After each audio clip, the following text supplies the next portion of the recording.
Somalian ഗഡി എന്ന് കഴിഞ്ഞ 2 ദിവസമായിട്ട് സോഷ്യൽ മീഡിയ ഇങ്ങനെ ചർച്ച ചെയ്തുകൊണ്ടിരിക്കുന്ന സോഷ്യൽ മീഡിയയിലെ ഹോട്ട് ടോപ്പിക്കാണ് ഇന്ന് എൻ്റെ മുന്നിലുള്ളത്. ഹസൻ. യെസ്. ഹസനെ ഞാൻ പരിചയപ്പെടുന്നത് 2 ദിവസം മുന്നേ വളരെ കോയിൻസിഡൻ്റ്ലി എൻ്റെ കീ കളഞ്ഞുപോയി. എൻ്റെ വില്ലയുടെ കീ മിസ്സായിപ്പോയി. ആ മിസ്സായ കീ മിസ്സായതുകൊണ്ട് ഞാനിങ്ങനെ ഒരു മീറ്റിംഗ് ഉണ്ടായിരുന്നു. ആ മീറ്റിംഗ് എൻ്റെ വില്ലയിലെ മീറ്റിംഗ് പോസ്റ്റ്പോൺ ചെയ്ത് ഞാൻ അജ്മാൻ സിറ്റി സെൻറ്ററിലേക്ക് പോവാണ്. അപ്പോൾ അവിടെ ചെന്നു. അവിടെ എൻ്റെ ഫാമിലിയായിട്ട് ഇങ്ങനെ ഫുഡ് കഴിക്കാൻ പോകുമ്പോൾ ഫുഡ് കോർട്ടിൽ ഒരു 4 ചെയർ ഉണ്ടായിരുന്നു. 4 ചെയറിൽ 3 ചെയർ ഒക്യുപ്പൈഡ് ആണ്, ഒരു ചെയർ ഫ്രീ ആണ്. സ്വാഭാവികമായിട്ട് ഞാൻ അടുത്ത് ചെല്ലുന്നു. ഞാൻ 3 പേര് കന്തൂറായിട്ട് ഇങ്ങനെ ഇരിക്കുന്നു. അതിൽ ഒരാൾ കന്തൂറയും 2 പേര് നോർമൽ ഡ്രസ്. ഒരു സ്ത്രീ ആയിരുന്നു, ലേഡിയാണ്, സിസ്റ്ററാണ്. അപ്പം ഞാനിങ്ങനെ ഈ chair would you mind if I take this chair എന്ന് ചോദിച്ചപ്പം would you mind me taking the chair എന്ന് ചോദിച്ചപ്പം because my brother is coming എന്ന് പറഞ്ഞു. ഐ സെഡ് ഓക്കെ എന്ന് പറഞ്ഞ് ഞാൻ തിരിഞ്ഞപ്പോൾ ഒരു ശബ്ദം കേട്ടു. അയ്യോ, എനിക്ക് ഭയങ്കര ഇഷ്ടമാണ്, നിങ്ങളെ വീഡിയോ ഞാൻ കാണാറുണ്ട്. അപ്പം ഞാൻ പെട്ടെന്ന് തിരിഞ്ഞിട്ട് അവന് താങ്ക് യു എന്ന് പറഞ്ഞ് ഞാൻ തിരിഞ്ഞു. പെട്ടെന്ന് എൻ്റെ വീഡിയോ പിന്നെ അടിച്ചുപോയി. കാര്യം വീഡിയോ ഓഡിയോ ആയിട്ട് മാച്ച് ചെയ്യുന്നില്ല. വീഡിയോയിൽ കാണുന്ന ആള് ഒരു അറബ് സൊമാലിയൻ ലുക്കുള്ള ഒരാള് വേറെ ഓഡിയോ പറയാ, ഡബ് ചെയ്തോ, ഒന്നും മനസ്സിലായില്ല. ഞാൻ ചോദിച്ചു വാട്ട് യു സെഡ്? എനിക്ക് ഭയങ്കര ഇഷ്ടമാണ്, ലിപ്പൊക്കെ മാച്ച് ചെയ്യുന്നുണ്ട്, വീഡിയോ കാണാറുണ്ട്.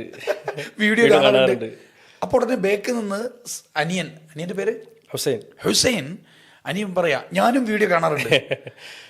അപ്പം ഞാൻ ഒരു കിളി പോയി, അടുത്ത ഒരു സെക്കൻഡ് കിളിയും പോയി. നോക്കിയപ്പോൾ ലേഡി അടുത്ത് നിന്ന് പർദ്ദയൊക്കെ ഇട്ട് ഒരു സിസ്റ്റർ പറയാണ് ഞാനും നിങ്ങളെ കണ്ടിട്ടുണ്ട്. എൻ്റെ ഫുൾ കിളിയും പോയി. ഞാനിങ്ങനെ അന്തം വിട്ട് നിൽക്കുകയാണ്. എനിക്കൊന്നും കണക്റ്റ് ആവുന്നില്ല. ഞാൻ കംപ്ലീറ്റ് ലോസ്റ്റായി. ഞാൻ ലോസ്റ്റായി നിന്നു. ഞാൻ ചോദിച്ചു വാട്ട് ഈസ് ഹാപ്പനിങ്. അപ്പോഴാണ് എന്നോട് ഹസൻ പറയുന്നത് ഞങ്ങളെല്ലാവരും, ഞാനും എൻ്റെ സഹോദരങ്ങളും ഒക്കെ ഞങ്ങൾ കേരളവുമായിട്ട് അടുത്ത ബന്ധമുള്ളവരാണ്. തൃശ്ശൂരാണ്, 10-15 വർഷമായിട്ട് തൃശ്ശൂരുണ്ടായിരുന്നു. മലയാളം പറയുന്നത് കേട്ടിട്ട് എനിക്ക് സഹിച്ചില്ല. ആൻഡ് ചോദിച്ചപ്പോൾ ആള് 2 വർഷമായിട്ട് റിയൽ എസ്റ്റേറ്റിലാണ്, ദുബായിൽ റിയൽ എസ്റ്റേറ്റിലാണ്. അപ്പോൾ ഫാമിലിയായിട്ട് ഇവിടെ ഉണ്ട്. ഉമ്മയും ബ്രദറും അല്ലേ, ഉപ്പായും ഉണ്ടായിരുന്നു. ഉമ്മയും ഉപ്പയും ബ്രദറും ഒക്കെ സൗദിയിൽ. എല്ലാവരും സൗദിയിലായിരുന്നു. എല്ലാവരും സൗദിയിലായിരുന്നു. അപ്പൊ അന്ന് ഇവര് ശരിക്കും അന്ന് വൈകുന്നേരം വരാൻ പോയതാ. അപ്പൊ അന്ന് പെരുന്നാള് പിറ്റൂസായിരുന്നു. അപ്പൊ ഞങ്ങൾ ഓർത്തു എന്തായാലും ഞാൻ അവരെ പോയി പിക്ക് ചെയ്യും, എയർപോർട്ട് അടുത്ത് പോയി പിക്ക് ചെയ്യും. ഞങ്ങൾ പ്ലാൻ ഉണ്ടായിരുന്നില്ല, എന്തായാലും സിറ്റി സെന്ററിൽ പോകുന്ന പ്ലാൻ ഉണ്ടായിരുന്നില്ല.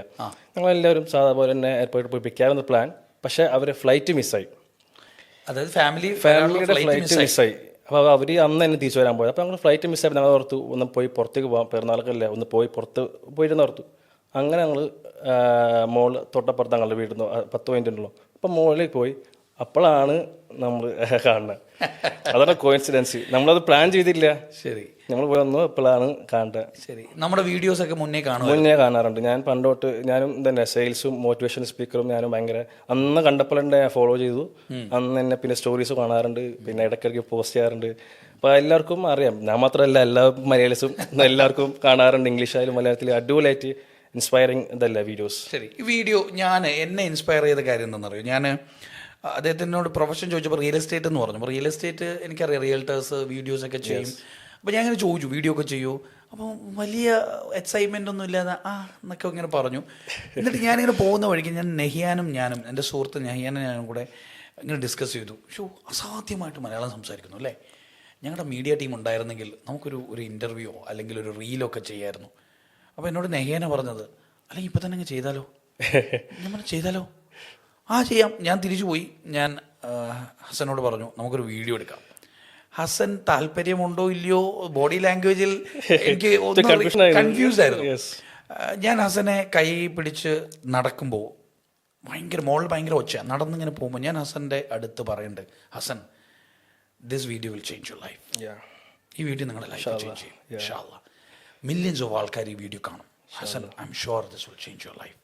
അപ്പോൾ എന്നോട് ഹസൻ അപ്പോൾ ഒന്നും വേണ്ടിയില്ല, തിരിച്ചു വന്നപ്പോൾ എൻ്റെ കയ്യിൽ പിടിച്ചിട്ട് പറഞ്ഞു, എൻ്റെ ഉമ്രയ്ക്ക് പോയപ്പോൾ തവാഫ് ചെയ്തപ്പോൾ പറഞ്ഞു മോൻ്റെ ബിസിനസ്സും മോൻ്റെ ജോലിയും ഒക്കെ നന്നാവും, വലിയ നിലയിലാവും, ഒരുപാട് ആൾക്കാർ കാണും, നല്ല സക്സസ്ഫുൾ ആകും എന്നൊക്കെ പ്രാർത്ഥിച്ചിട്ടുണ്ട് എന്ന് പറഞ്ഞപ്പോൾ ഞാൻ ആലോചിച്ചു, എൻ്റെ ചാവി മിസ്സായതും ഉമ്മയുടെ ഫ്ലൈറ്റ് മിസ്സായതും എല്ലാത്തിനും കണക്ട്. ഞാൻ ആ അജ്മാൻ സിറ്റി സെൻറ്ററിൽ വരാനും അവിടെ എനിക്ക് ചെയർ കിട്ടാതിരുന്നതും, ചെയർ മിസ്സായി, ഫ്ലൈറ്റ് മിസ്സായി, ചാവി മിസ്സായി, ചെയർ മിസ്സായി, ഞാൻ അടുത്ത് ചെന്നതും അദ്ദേഹത്തെ പരിചയപ്പെടുകയും അദ്ദേഹത്തോട് നമുക്കൊരു വീഡിയോ ചെയ്യാമെന്ന് പറയുകയും ആ വീഡിയോ ചെയ്യുകയും വീഡിയോ ചെയ്ത് 24 മണിക്കൂറായില്ല, 1 ലക്ഷം കഴിഞ്ഞു, 2 ലക്ഷം കഴിഞ്ഞു, 3 ലക്ഷം കഴിഞ്ഞു, 4 ലക്ഷം കഴിഞ്ഞു, 10-15 ലക്ഷം ആൾക്കാരാണ് ഒരു 24 മണിക്കൂറിനകത്ത് ഹസനെ സ്വീകരിച്ചത്. മലയാളികളുടെ ഒരു സ്നേഹത്തിൻ്റെ കുത്തൊഴുക്കായിരുന്നു സോഷ്യൽ മീഡിയയിൽ. ഞാൻ പല വീഡിയോയും നമ്മുടേത് 5 മില്യൺ, 8 മില്യൺ, 10 മില്യനൊക്കെ വ്യൂ പോയിട്ടുണ്ട്. പക്ഷെ അതിലൊക്കെ എവിടെയെങ്കിലും ഒരു നെഗറ്റിവിറ്റി ഉണ്ടാവും. കാര്യം നെഗറ്റിവിറ്റിയാണ് പെട്ടെന്ന് സ്പ്രെഡ് ആവുന്നത്. ഒരു നെഗറ്റിവിറ്റി ഇല്ലാതെ കംപ്ലീറ്റ് പോസിറ്റിവിറ്റി ഉള്ള ഒരു വീഡിയോ എനിക്ക് തോന്നുന്നു വളരെ റെയറായിട്ടേ സംഭവിക്കാറുള്ളൂ. എല്ലാവരും വളരെ സ്നേഹത്തോടെ ആഗ്രഹിച്ച് ഇഷ്ടപ്പെട്ട്, എന്താണ്ട് ഹസനെ കാണാതെ കിട്ടിയ ഒരു ഒരു ഒരു ഒരു ഒരു എക്സൈറ്റ്മെന്റിൽ അതാണ് ഇത് എനിക്ക് ഭയങ്കരമായിട്ട് ഇഷ്ടപ്പെട്ടു. എല്ലാവരും മെസ്സേജ് ചെയ്തു, ടെക്സ്റ്റ് ചെയ്തു, ആ ഭയങ്കര ഫുൾ കൈൻഡ് സ്വീറ്റ് വേർഡ്സ് എല്ലാവരും. കുറേ പേര് പറഞ്ഞു that made their day by me speaking Malayalam, all the best. കുറേ പേര് വിഷ് ചെയ്തു, കുറേ പേര് നാട്ടിൽ വരുമ്പോൾ എന്തായാലും വീട്ടിലേക്ക് പേര് കാണണം, കുറേ പേര് ഫോൺ വിളിച്ചു വാങ്ങിച്ചു. ഇറ്റ് വാസ് കൈൻഡ് ഓഫ് ഭയങ്കര ഹാപ്പി, നല്ല മൊമെന്റ് ആയിരുന്നു. എനിക്ക് ഓർമ്മയുണ്ട്, ഞാൻ മിണ്ടിയില്ല. എനിക്കറിയാം ഈ ഹസനെ കോൾസ് മെസ്സേജൊക്കെ വരും, എനിക്കറിയാം തിരക്ക്. പിറ്റേ ദിവസം 1 മില്യൺ അടിച്ചപ്പോൾ ഞാൻ ഇങ്ങനെ വിളിച്ചു പക്ഷേ അപ്പോൾ ആളെടുത്തില്ല. കുറച്ച് കഴിഞ്ഞപ്പോഴത്തേക്ക് ഫോൺ വീട്ടിലായിരുന്നു. പിന്നെ പറയാ സാർ ഞാൻ ഫോൺ സൈലന്റ് ആക്കിയിട്ടു. എനിക്ക് അനങ്ങാൻ പോയി. അമ്മാതിരി കോള്, മെസ്സേജ്, ചാനൽസ് വിളിക്കുന്നു, ഇവിടുത്തെ വലിയ വലിയ ബിസിനസ് ഓണേഴ്സ് വിളിക്കുന്നു, അസോസിയേഷൻ ഹെഡ്സ് വിളിക്കുന്നു, റേഡിയോ സ്റ്റേഷൻസ് വിളിക്കുന്നു. ഇവരൊക്കെ വിളിച്ച് ഹസൻ എന്ന മനുഷ്യനെ ഇങ്ങനെ ആദരിക്കാനും ഇങ്ങനെ സ്നേഹിക്കാനും ഇങ്ങനെ ഇഷ്ടപ്പെടാനും ഇന്ന് മീഡിയ വണ്ണിൻ്റെ ഇൻ്റർവ്യൂ കഴിഞ്ഞിട്ട് വന്നിരിക്കുകയാണ്. ഇങ്ങനെ ഒരു വലിയ അത്ഭുതം സംഭവിക്കാനായിട്ടുള്ളതിൻ്റെ പിറകിലൊരു കാരണമുണ്ട്. ആ കാരണം എനിക്ക് പറഞ്ഞേ പറ്റുള്ളൂ. Do not underestimate the power of your mother's ദുആ. നിങ്ങളുടെ മാതാപിതാക്കളുടെ, പ്രത്യേകിച്ച് നിങ്ങളുടെ ഉമ്മയുടെ പ്രാർത്ഥനകളെ നിങ്ങൾ അണ്ടർ എസ്റ്റിമേറ്റ് ചെയ്യരുത്.